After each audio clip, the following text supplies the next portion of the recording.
എല്ലാവർക്കും നമസ്കാരം. Food and ക്രാഫ്റ്റിലേക്ക് സ്വാഗതം. ഇന്ന് ഞാൻ വന്നിട്ടുള്ളത് ഒരു റിക്വസ്റ്റഡ് വീഡിയോ ആയിട്ടാണ്.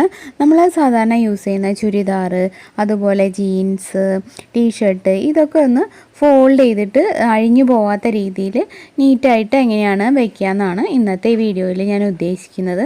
അപ്പോൾ ഇതിനേക്കാളൊക്കെ നന്നായിട്ട് ചിലപ്പോൾ നിങ്ങൾക്ക് അറിയുന്നുണ്ടാവും. ഞാൻ എൻ്റേതായ ഒരു രീതിയിൽ ചെയ്തു എന്നേ ഉള്ളൂ. അപ്പോൾ ഇന്നത്തെ ഈ വീഡിയോ കുറച്ച് പേർക്കെങ്കിലും ഹെൽപ്ഫുൾ ആവുമെന്ന് ഞാൻ വിചാരിക്കുന്നു.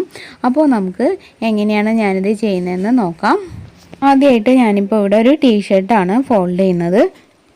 ടീഷർട്ട് മടക്കാനായിട്ട് ആദ്യം ഇങ്ങനെ നിവർത്തിയിട്ടിട്ട് താഴത്തെ ഭാഗത്ത് നിന്ന് കുറച്ച് ഭാഗം ഒന്ന് ഉള്ളിലോട്ട് ഇങ്ങനെ ഞാൻ ചെയ്യുന്ന പോലെ ഒന്ന് മടക്കി വയ്ക്കുക.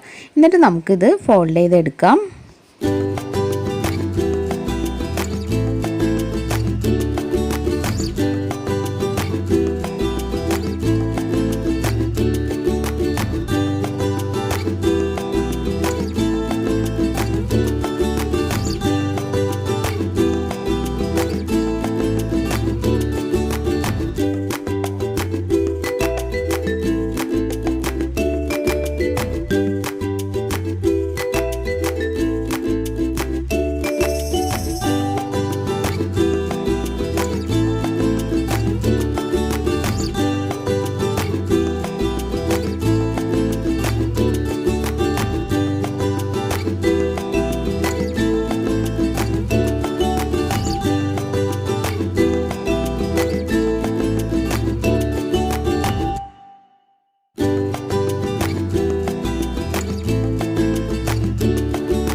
അപ്പോൾ ഞാൻ തുണികൾ മടക്കി വയ്ക്കുന്ന കുറച്ച് രീതികളാണ് ഇന്ന് നിങ്ങൾക്ക് ഇവിടെ ഷെയർ ചെയ്തത്.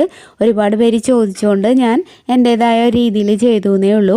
നിങ്ങൾക്ക് ഇതിനേക്കാളും നന്നായിട്ടൊക്കെ ചെയ്യാൻ അറിയുന്ന ഒരുപാട് പേരുണ്ടാവും. പിന്നെ നമ്മൾ കബോർഡിൻ്റെ ഉള്ളിൽ എപ്പോഴും ഒരു ബാസ്ക്കറ്റ് വെച്ചിട്ട് അതിൽ വയ്ക്കുകയാണെങ്കിൽ കൂടുതൽ തുണികൾ കുറച്ച് സ്ഥലത്ത് തന്നെ നമുക്ക് അറേഞ്ച് ചെയ്യാനായിട്ട് പറ്റും. അപ്പോൾ ഇന്നത്തെ ഈ കൊച്ചു വീഡിയോ നിങ്ങൾക്ക് ഹെൽപ്ഫുൾ ആയിട്ടുണ്ടാവും എന്ന് വിചാരിക്കുന്നു.